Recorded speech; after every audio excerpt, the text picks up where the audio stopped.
Because that's what you always teach people in psychotherapy. I don't care what sort of psychotherapist you are. You're always teaching them the same thing. You're the thing that can, you're not the plan. You're the thing that can confront the obstacle to the plan. And then when you know even further that the obstacle is not only an obstacle, but opportunity itself, well, then your whole view of the world can change, because you might think, well, I've got this plan, something came up to object to it. It's like, it's possible that the thing that's objecting has something to teach you that will take you to the place where you develop an even better plan. And it's a nice framework to use. It's like, are you so sure that this is a problem? Is that the only way that you can look at it? Or is it an opportunity? I mean, I'm not trying to be, naively optimistic. There are some things that's pretty hard to extract gold from some dragons, and maybe the death of a family member is a good example of that. But even in a situation like that, I can tell you that it's an opportunity for maturation, that's for sure. And the thing is, you might say, well, it's pretty miserable to be digging for gold when someone's falling into the grave. Well, if they really love you, first of all, that's what they'll want you to do. And second, you're going to make their death a lot more palatable experience for them if you're someone who can be in the room and be helpful instead of be, quivering in the corner and feeling that the entire world is collapsing in on you. I mean, that's another. You want to be the useful person at the funeral. How's that for a goal? That's a good goal, man. You know that you've got yourself together in a situation like that because you're going to be at them. And maybe you want to be the person on whose shoulder people cry. That'd be a good goal. And it's kind of, I don't like being naively optimistic. So when I tell you to get your life together, I'm not going to say roses and sunshine. It's like, that's pablum for fools. But it really is something to be the reliable person at a funeral, right? And you can aim at that. You can do that. You got to be tough to do that, because it also means that you can sustain a major loss without collapsing. And that, you've got to be a monster to do that, right? Because you might think, and I've had clients like this, well, I love my child, I love my mother so much that I couldn't survive if anything happened to them. It's like, you have some serious thinking to do about that.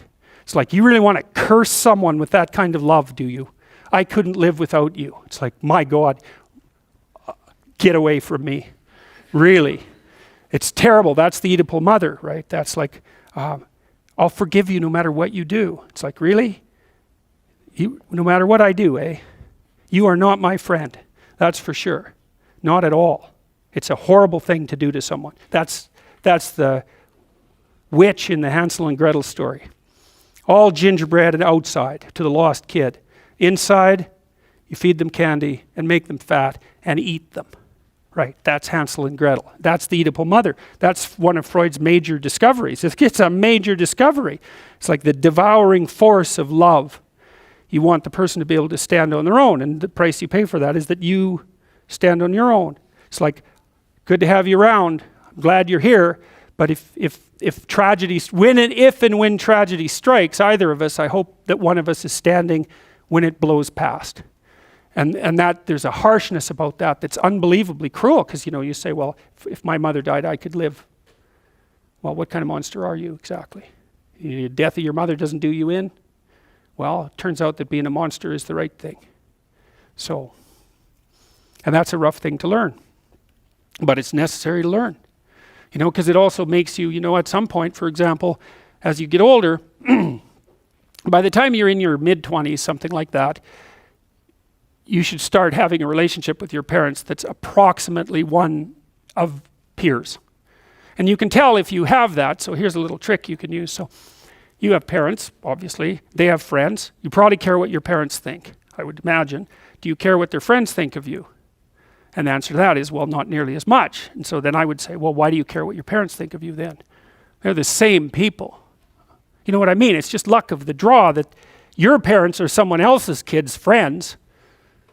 They don't think the same way about them that you do. Well, that's where you see that you have a projection, right? If by the time you're 30, if what your parents think of you matters more than what, say, a random set of their friends think of you, then you've still got your parents confused with God. That's one way of looking at it.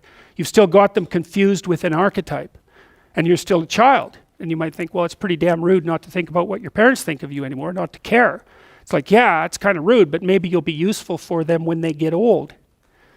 And that's a much better form of caring. It's like you're going to be independent enough and strong enough and detached enough so that when when the power dynamic shifts, which it will, that you'll be the person that can carry things forward.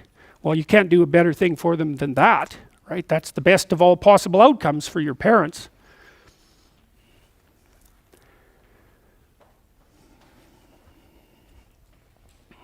Well, you can think about the world this way. You can think about it as your orderly little plan. That's a place, and you can think about it as the place that things that disrupt your plan comes from. Endless number of things that can disrupt your plan, and only a tiny number of them that can, that will help you work it out. So part of the question then too is like, are you the friend of your plan, or are you the friend of the thing that disrupts your plan?